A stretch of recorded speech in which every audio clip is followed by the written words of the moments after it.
Bible turn 12 and 12 of Romans. And we're talking about hope tonight. It's strange. It's strange how God does stuff, and I never cease to be amazed at how God prepares me for stuff that's coming up. It never ceases to amaze me how God will drop something in my spirit about 3 weeks ago, and I'll start doing all the studying and stuff about it, and then stuff will happen during the week. Then I go, oh, now I understand why you did that. Because when I was up at youth service, I always do prayer requests for them because they have needs too, you know. And Hannah breathed, and she asked prayer for some members of her family, and one of them had committed suicide, and one of them had attempted to commit suicide. And little Tyler, I don't know Tyler's last name, rides a bicycle, redhead. That's him. He just requested Jeff. They always call me Brother Jeff. Brother Jeff, would you please pray for my family? And that's as deep as he'll go. I never can get him to go any deeper than that. He always requests prayer for his family. And then just some other kids were up there, and they were requesting prayer for their family and things that are going on. They're about to start school. They start school in 2 weeks, and so things are transitioning for them. They're getting transitioning back to regular life. You know, they're coming back home from, step whatevers and coming back home, and they're trying to get settled back in their house and their routines and all that stuff. And so, and God dropped this into my spirit I think about 2 weeks ago about hope. Sometimes we just need hope. Maybe you're struggling in an area of your life, and you just need some hope or some esperanza. And so maybe you just need some hope, amen? And so you need somebody to just be there and say, you know what, it's going to be okay. You need somebody that's been down the road a day or two.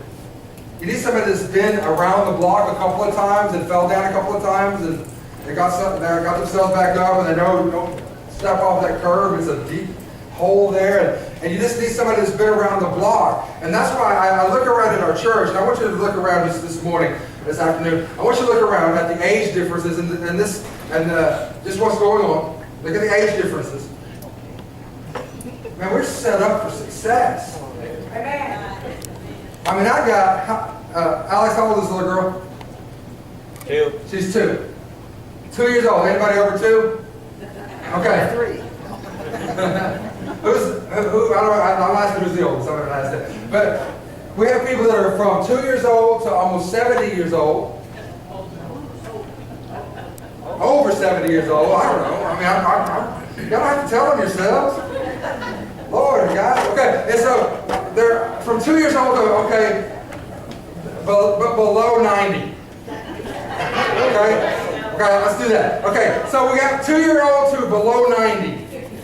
And that is in a group of, I think there's 40 some odd people here, whatever. Just guess. Okay? And so there's 40 some odd people here. And just in that little group of people, we have 2-year-olds under 90. That is so cool to me. And when I look around at the crowd on Sunday morning, I see little kids, which I love. I love little kids, and I love juniors and teenagers and young adults. But I also see some people that have been around the block a couple of times. I see some people that have got some scars that don't bother me anymore because I bear the marks of my Lord Jesus Christ. We got those people too. And we got some that don't know nothing about nothing. They don't know how to hold the Bible right yet. I mean, they don't know. I mean, they hold like this, like that. I mean, they don't know exactly what they're doing. They don't know all the hymnal songs you know yet. We got some folks like that, and we have some folks that don't even need the hymnal. They can rattle them songs off, man. My wife can rattle songs off, and I'm like, how do you know that song? You're only 45 years old. How do you know that song, you know? And she's like, how do you know every song that comes on the radio is...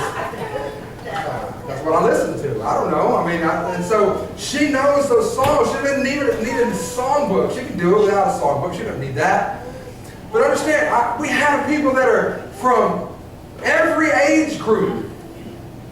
And it's our opportunity to bring some hope to some people that need hope in their lives. Let's read this, just so I can say I read something, all right? It says, rejoicing in hope, Doing what in hope? Rejoicing.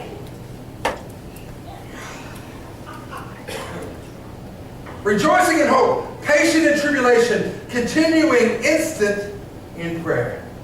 I'm going to stop there. I could go on. I know there's not a period there, but I want to stop there for just a second. Rejoicing in hope. Somebody needs some hope this morning, this evening, or whatever time it is.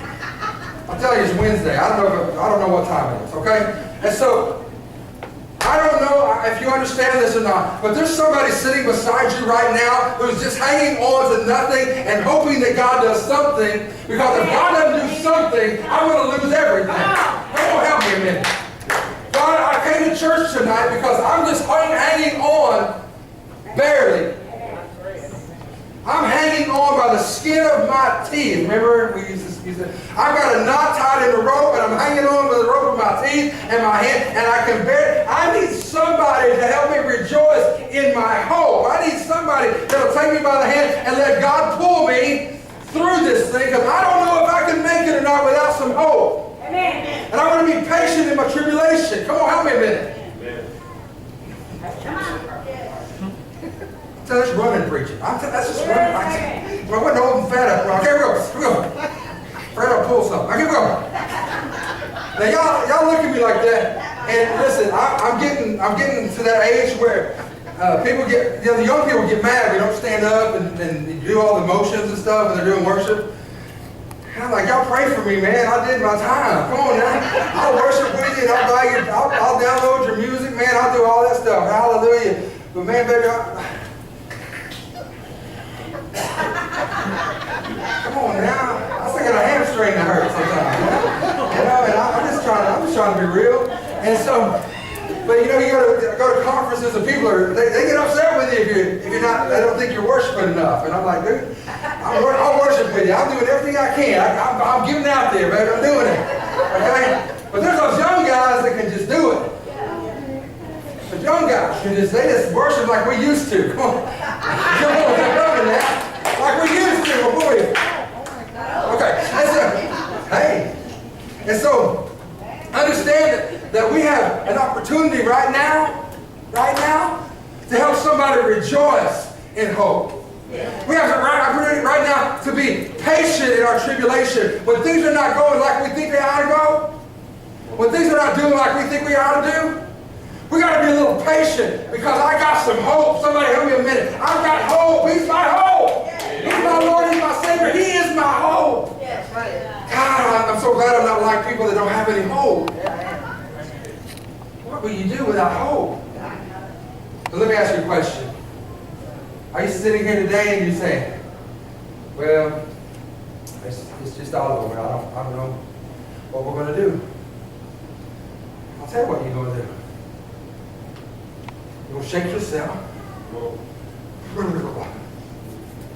Shake yourself. Get all that crud off of you the devil tried to put on you. Shake, come on, somebody shake yourself. Shake yourself. Come on, shake. Get up. Hey, we're going Taylor Swift right here. We're going to shake it off. Because the player's going to play, right? Amen? We're going to shake it off. Shake it off. Play it. Okay, anyway, so listen. We're going to Taylor Swift this thing. We're going to shake it off. All right? Why? Because the devil puts all this stuff on you, and he tries to crush you, and he puts all this pressure on you. And someone just needs to say, I got blessed hope today. I don't have anything else. I don't have nothing else to it, but I have a blessed hope. Amen.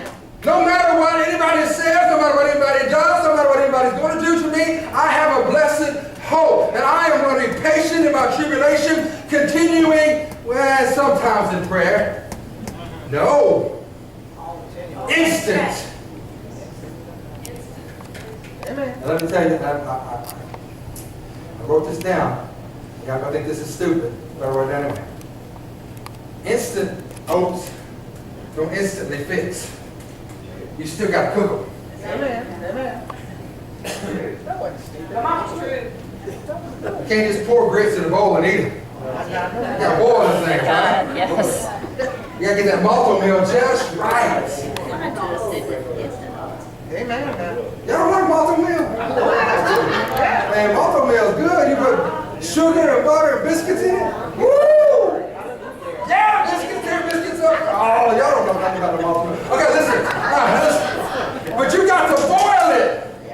And you got to stir it. And you got to put it in the microwave. I know, but you know what I'm saying? But it's not as good. Okay, so you gotta boil it on that stir in that big old pan that you know you're not ever going to eat that much, but you can't make just a little bit of malto.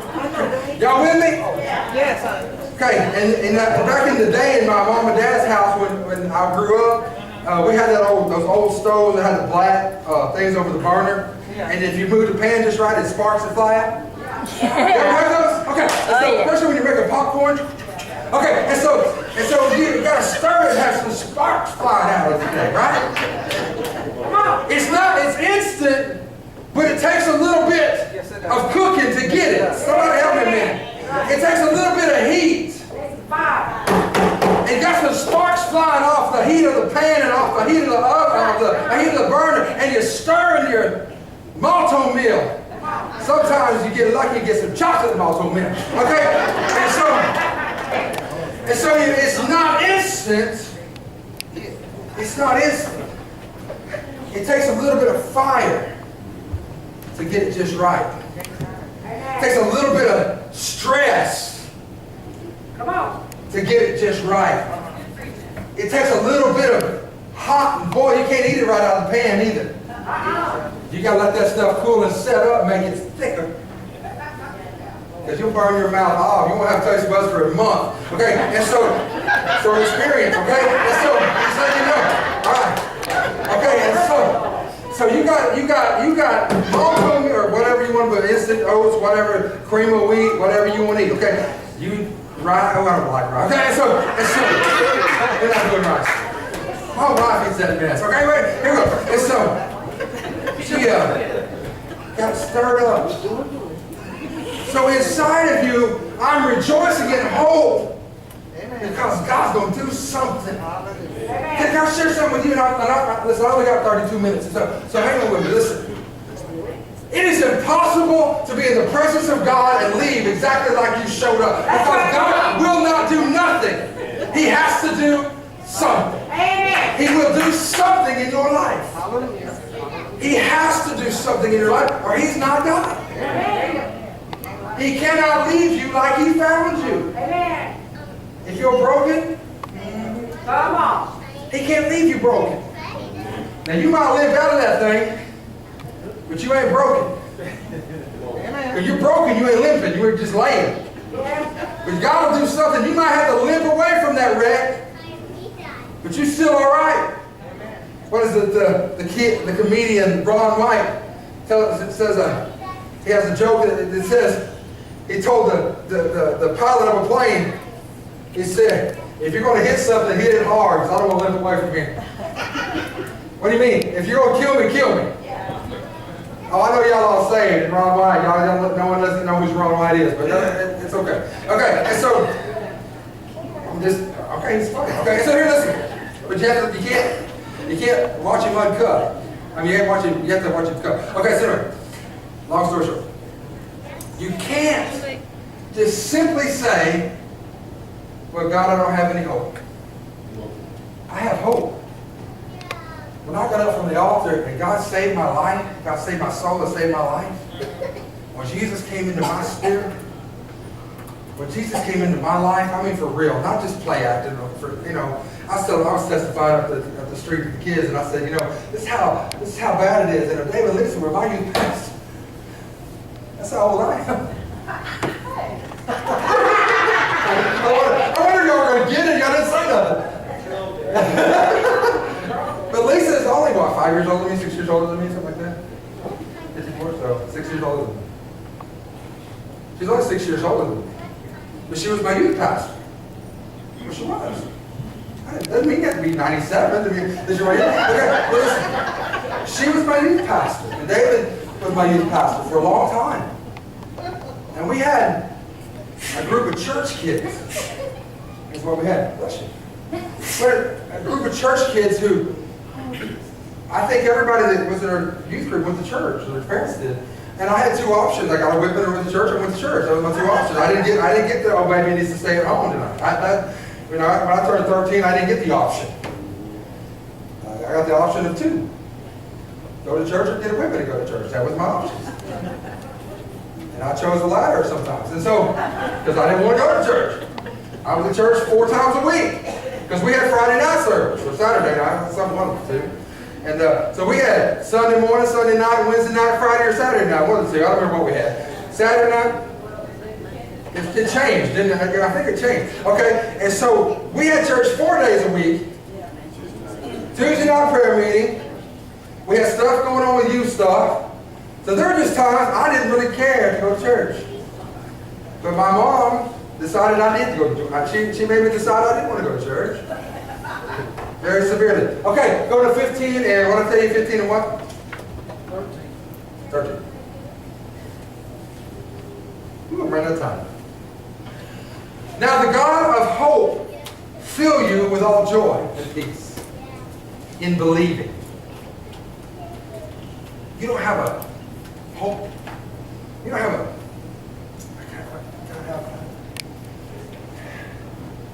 you don't have a problem with having hope. You have a problem with believing. Because if you believe, you have hope. And sometimes the devil beat the belief out of you. You better help me in just a minute. I'm just asking for a little bit of help on Wednesday nights. All I'm asking. I'm all sweaty. I've been running back and forth between 2 different venues. And I just asking for a little bit of help. Okay? So whenever, I don't know if y'all ever been there when the devil's beat the belief out of you. Father, one more thing happened. I'm just done. Nobody ever prayed that, I know. Nobody ever said that, right? You know, one more thing happened, God. I don't understand. I'm done. And I'll let me tell you what happens. The devil goes, okay, there you go. And make sure one more thing happens. That's true. Why? Because he knows that what you said. And you know this, that you don't have a hope and peace and a joy problem. You got a belief problem. Because I know. Now listen, I'm not saying you don't believe because you ever go through something. That's not what I'm saying. Don't look at me crazy. What I'm saying is this. If I have a belief that he's coming, I have a belief that he's my Savior, then I got to know that I got a hope to fill you with joy. I want to help you a minute. I have some kids in this church that are going through hell. I got some adults in this church that are going through hell emotionally, physically, spiritually. Their spouses are sick. They're sick. Their kids are crazy. And they don't know what to do. And they're going through, and the devil's trying to beat the belief out of them. And he's robbing their joy and their peace and their hope. And somebody's got to say, you know what? Stop it. Amen. Stop it. Don't let the devil beat the belief out of you. Now the God of hope fill you with all joy and peace in believing. Believe. When all hell's breaking loose in your life, believe. Here, help me. Now listen. I'm not so stinking naive to know that you've prayed, you've been in the closet, you've given your last time to God, you've given your last amen at church, you've done everything you can do, and you've prayed and you've sought God and you cried, you wept on your bed at night when nobody else knows what's going on in your life. I've been there. I know what you're going through, and I'm telling you, what happens is that the devil tries to make you think that God don't care about you, then God cares about Dean, God cares about Lisa, God cares about Brenda, God cares about Buster, but God don't care about you. And he tries to get that working in your spirit, and the next thing you know, you start believing that trash, and the next thing you know, you stop believing, and you stop saying, well, there's no hope for me anyway, I might as well just go out and go back into sin. Come on, so pray. Because when I was going and doing what I was doing, I had money. You know why it's hard for drug dealers to get off drugs and quit selling dope? Because they don't have any money when they quit selling drugs. That's right. That's it. That's it. And they don't have any money to do with their lifestyle. Y'all think of me like I'm crazy. That's the truth. Quit your job and see how I know, right? whether we like it or not, that's their job. And they get paid very well because people like dope for whatever reason. Let me kill myself. Give me some meth. Let me put some rat poison in my and some lies. And that sounds like a great idea. Let's do that. That's probably good for your body. Oh, look, why don't y'all get quiet? A bunch of meth addicts or something? I got a problem.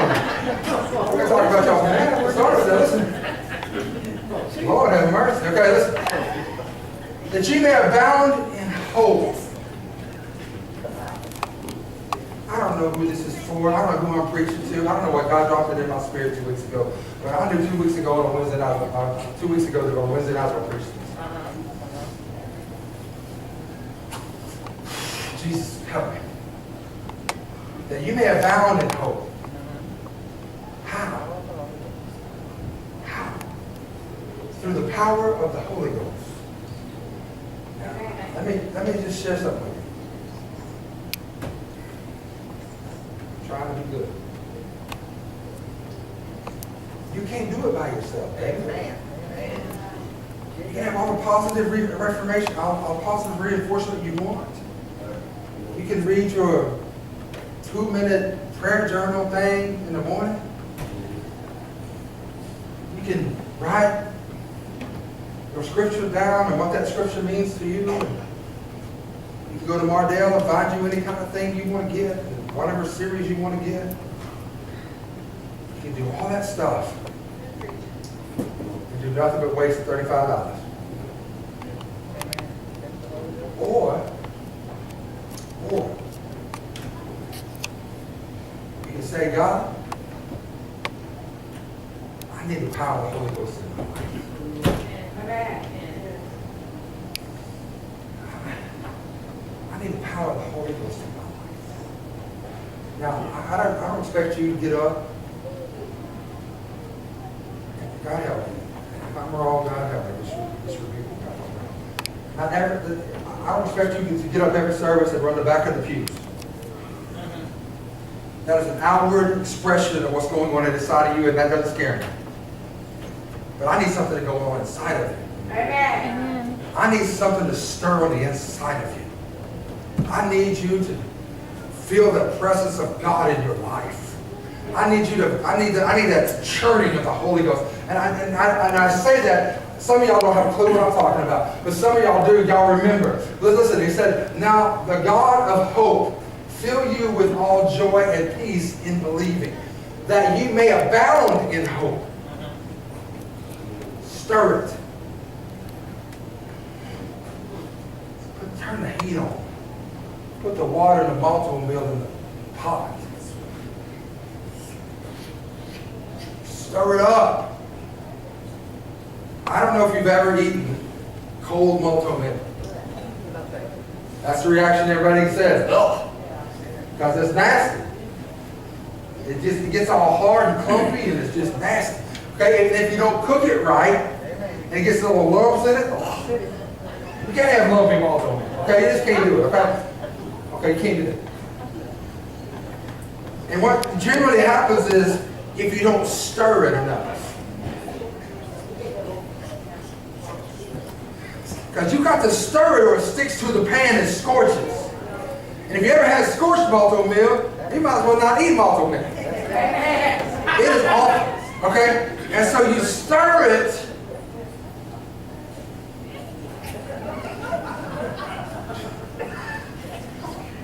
And you can't just let it sit there and boil. I watched my wife make no-bake cookies. I don't know why anybody makes no-bake cookies. But anyway, and so you got to stir them things like crazy.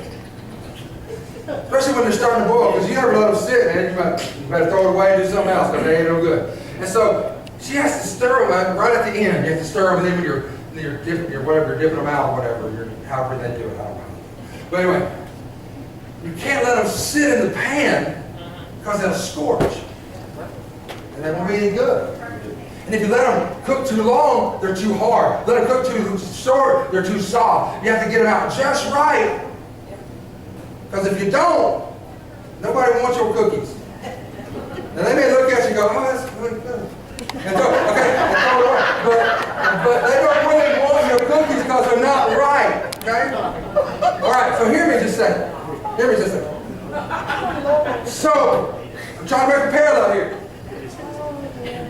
so in our lives, in order to have hope and fill you with all joy and peace in believing, that you may abound in hope through the power of the Holy Ghost, somebody's going to have to get a pot on the oven, on the stove.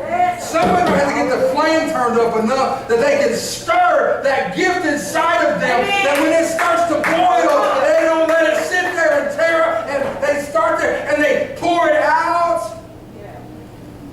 And it's just right. It's not too cold. It's not too hot. That's right. It's just right. Just like porridge. Okay? That bed's not too soft. It's not too hard. It's just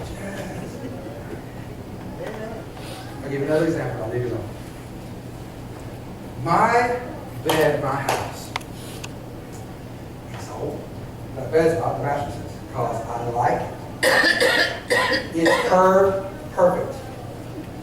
I went to the hotels and stayed with my son, and they had these new mattresses. I woke up sore because it's not curved like my back.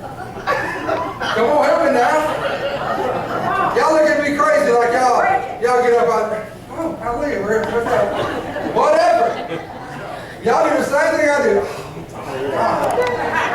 I don't like that bed. It's hurting my back.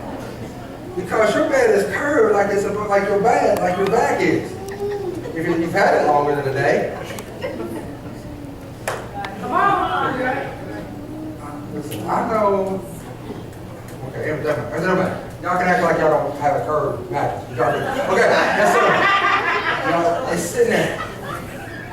And I like my bed. Now, the hotel beds are probably nicer than mine. They probably got more expensive than mine. Whatever. But my bed is my bed. Amen? Amen. And so when I get out of my bed, I don't go, oh, I get up and go, man, I go hard. So, but at least my back's not hurt. Okay? Now, so let's say this. God moves in my life the same way because it's my gift and my calling that He's got me stirring up the gift within me. Come on, Timothy. Stir up that gift within, because through the power of the Holy Ghost, now I have hope. I have filled with joy and peace and believing that, listen, and that I may abound in great hope. Amen. Because of the power of the Holy Ghost. Because that gift. Now listen to me. Come on, get with me. Give me 16 more minutes. Go ahead. Listen. I know the baptism of the Holy Ghost is for everybody. I get it. I understand that. But it is a personal thing with me. Everybody that is filled with the same Spirit, but it's different. Amen. Okay, what do you mean? You're not a clone of Doug. And so God deals with Doug the way God can deal with Doug, and the Spirit of God moves in Doug's life differently than He moves in my life. And so I got to stir up my gifts. Come on, help me a minute. Hallelujah. I got to stir up the gift that God's given me, not the gift that God's given Doug. Amen. That's true. I have to stir it up in myself. I should have gotten that scripture, but I didn't. Look up the scripture where Timothy's supposed to stir up his gift and throw it on the screen. I said, probably Timothy. But you understand what I'm telling you? It's the same gift, but your mattress isn't my mattress. You with me? Y'all looking at me crazy. Y'all looking at me like I'm stupid. It's the same gift. God gave us all mattresses. Boom. 2 Timothy 1:6. God gave us all mattresses. Now my brother has a water bed because he's stuck in his 70s. Okay? My friend Billy Howe got a water bed. I don't know if he still does or not. I don't know how long he had the water bed. But I spent the night at Billy's house and I was a young guy, and couldn't move when I got the next day because it was like, I can't. And he loved it. I was like, dude, this is awesome. I'd rather sleep on the floor. But he loved it. And I'm sure he was mad when it started leaking. Man, I remember once I was leaking, we had to patch it. This water bed was leaking. I'm like, what in the world? Why have something you can't even, and so, but it's Billy. And so, understand, but God gave us all a mattress. And it's the same brand. But it fits you differently than it fits me. Wherefore I put thee in remembrance that thou shalt stir up the gift which is in thee by putting on of my hands. Paul said, Timothy, stir up the gift that's in you, that's in you. Stir up that gift, the gift of God which is in you. Stir it up. Put some heat to it. Understand this, and I'm about to wrap up and I'm about to shut up, but listen to me. We look at trials and tribulations like the devil is winning. No. He's not winning. I mean, I'm talking to somebody, right? He's not winning. He's just turning up the heat. And when it turns up the heat, stir that gift. Oh, God, help me. And I'm shaking and sparks are flying. And the devil's turning up the heat. And I'm getting it just right. Woo! Jesus, I'm getting it just right. Because you give me about 10 more seconds, and I'm going to pour it in a bowl. You got to watch it. It'll splash out on you. It splashes out on you. You can see the effects.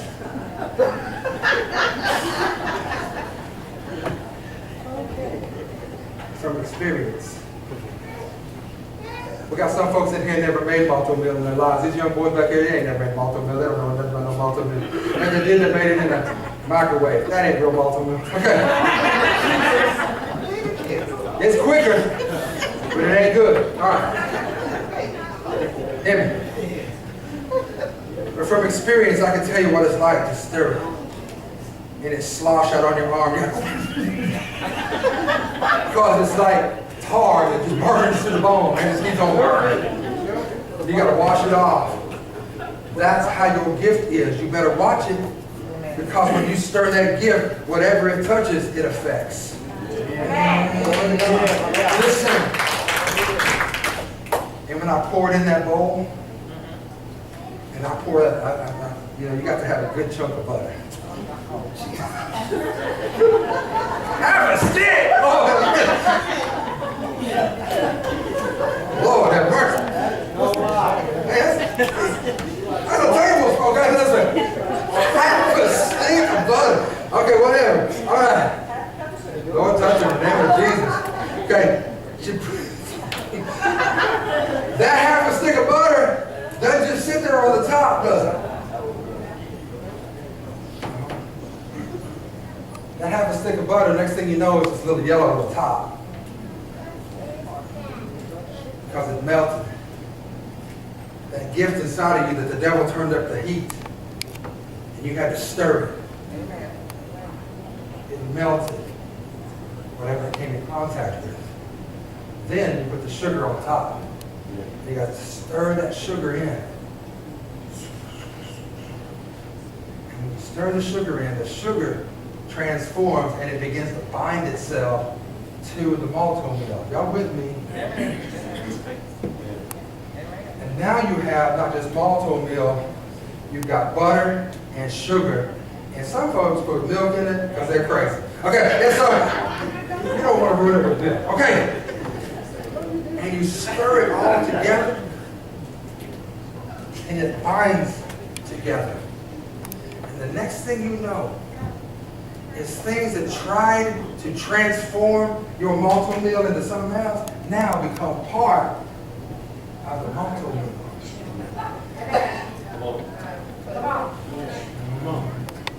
Let's go back to my last verse, 15 and 12. 15 and 13. Now the God of hope fill you with all joy and peace in believing. I have hope today. I have joy today, and I have peace today. You say you don't have any problems? Lord, you should have seen me running around this place today. I'm just scrambling, trying to make sure everybody's taken care of. Because that's just what I do. And so I'm running around. You guys are at work. I'm running around trying to get stuff done. So when you get to church, you think it's just like this. You think that this morning the church was just hot dogs were already made. Chili and cheese were already hot. No? Lemonade wasn't already made. Amen. Scripture weren't already ready. It just wasn't like that when I got here this morning. But I wanted, when you walk in, I want you to think, wow, that's pretty good. Service was good tonight. I don't want you to have to walk in and go, what kind of nonsense? They don't even know what scripture he's using. They don't know what he's doing. They don't know what songs are playing. What? That's called preparation. Because I have hope that Jesus is coming for me. I have joy knowing he's coming for me.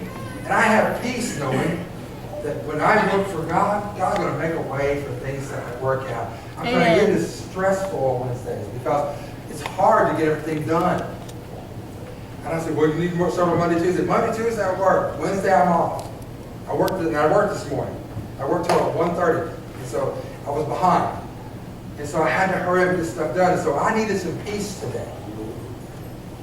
And I had to take 15 minutes, I think it's 15 minutes, maybe a little less than that, in my office. And I sit there and I lock the door and I turn my phone off. I said, okay, God, just me and you for 15 minutes. I got this. I come out the door and let's go. Let's get it. Because I have hope. I know who God is. I know what God can do. And he's never let me down. He's always held me up. Amen. And so now the God of hope fill you with all joy and peace in believing. Believing is not, I went here a while ago and I didn't finish. Believing is not just writing down scriptures in your 2-minute devotional. Believing is from 2 years old to just under 90 years old, whatever. You've lived life long enough that you know what God's going to do. You may not like the way God's doing it. There's a lot of things I don't like the way God does. But you know what? One thing is, he didn't ever ask me if he could do it that way. He didn't ever ask my permission if he could make me go through some stuff. He didn't ever ask my permission or what I felt about church or how I like church. He didn't ask anybody. He didn't ask me. He just does what he does. He does what he does. And I have to deal with what God does. I can't say, God, I don't want you to do it this way. I want you to do it this way. And expect him to change his way. He's not going to. I have to say, okay, God's doing it this way. Let me adjust. Because I have hope and peace. Go back to my original scripture and I'll leave it alone. Rejoicing in hope. I have hope that no matter what, God's going to do. I love it when the story of the Bible about Paul and they're talking to him and say, Paul, we're doing it for this reason, we're preaching for that reason, we're preaching for this reason. And Paul says, all right. Nevertheless, the gospel's preached. Nevertheless. They're preaching for their own gain, Paul. Yeah. They're preaching because they're saying that you're washed up and you're in prison and they're trying to get a leg up and trying to be the leader. I know. But nevertheless, the gospel's preached. It doesn't matter. The gospel's preached. Amen. Rejoicing in hope. Patient in tribulation. Continuing instant in prayer. Instant doesn't mean automatic. It's going to tell you sometimes things that strike your life, and you have to make yourself pray because you just really don't want to. Come on. Amen. That's right. You really just don't want to because you're mad, number one. Come on. No one's ever been mad about any situation in your life. Okay, that's great. I'm the only heathen here. That's great. Okay? No one's ever been disgusted at a situation And you really don't care if you pray about it or not right now. Help me now. Let's just be honest. We can't be honest in church. Where can we be honest at? Come on now. But there's time. Instant in prayer means, here's what it means. That I know I should pray.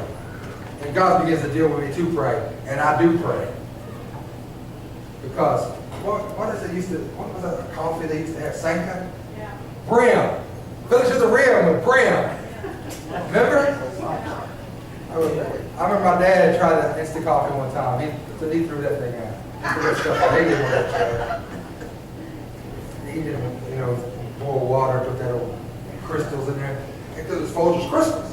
Remember? Okay. And so I remember that. But instant in prayer just means that I know how to do it. No one got to teach me how to do it. I'm instant in prayer. How many of you know how to pray? Okay. If you know how to pray, you're instant in prayer because you know how to do it. You may not be first on your knees, and you may not be just boom, I'm there, automatic, but you know how to do it. And so instant means when I combine it becomes something. So I'm praying. I may not want to pray. I may be mad about a situation, but I'm going to be instant in prayer because I'm going to rejoicing in hope. I'm going to be patient in my tribulation. And I know who God is and what God's doing in my life. Come on, help me just a minute. I'm quitting. I promise you. I got 4 minutes. I got to quit. The youth are already out. It's all market doors running around. Just understand it. Wrap it all up in a nice little bow. 2 Timothy 1:6 says, to stir that gift that you have inside of you by the laying on of my hands. Stir it. Have you ever noticed people who are tongue talkers, nobody sounds the same? Of all the people filled with the Holy Ghost, of all the tongues I've ever heard, of everything I've ever, nobody sounds the same. Because it's personal. Personal. He is personal to me. He fills me with His Spirit, true. There are many members of one body. And He fills me. And nobody that I've ever heard that the Holy Ghost is actually moving on, not somebody that got taught. Time I got taught, I lost my Honda key. Okay? Nobody says that. But somebody who's actually speaking as the Spirit gives utterance, I've never heard two people sound the same. I've been around here a long time. I've never heard two people sound exactly the same. Never. Because it's personal. Stir the gift that's inside of you. Stir the gift that's inside of you. When you stir that gift, the devil can't touch you. Because although he has turned up the heat, you got to eat some multiple meal. Come on, somebody. You about to have some cream of wheat. You about to have some grits. I don't have to read the grits. You about to have some grits. You about to have some oats, steel cut oats, whatever that is. I just noticed that there's a grocery store, steel cut oats. I thought it was a cowboy church thing. And so, I know, whatever cowboy church is, cross cut, 3 timbers, whatever. And so, well, it is. Look at them, they're all cross cut, 3 timbers, 3 crosses on the highway. Right? And so, whatever. And so, I don't know what steel cut is, but you're about to have some of them. Okay? Because when the devil turns up the heat, you start stirring the gift. Come on now. I don't want to leave you without helping you. When the devil turns up the heat, you start stirring your gift. Because you're about to eat the presence of your enemy, because God says that. Come on! God places the table in the presence of your enemy, and you're about to eat. Come on, stand on your feet and I'll shut up.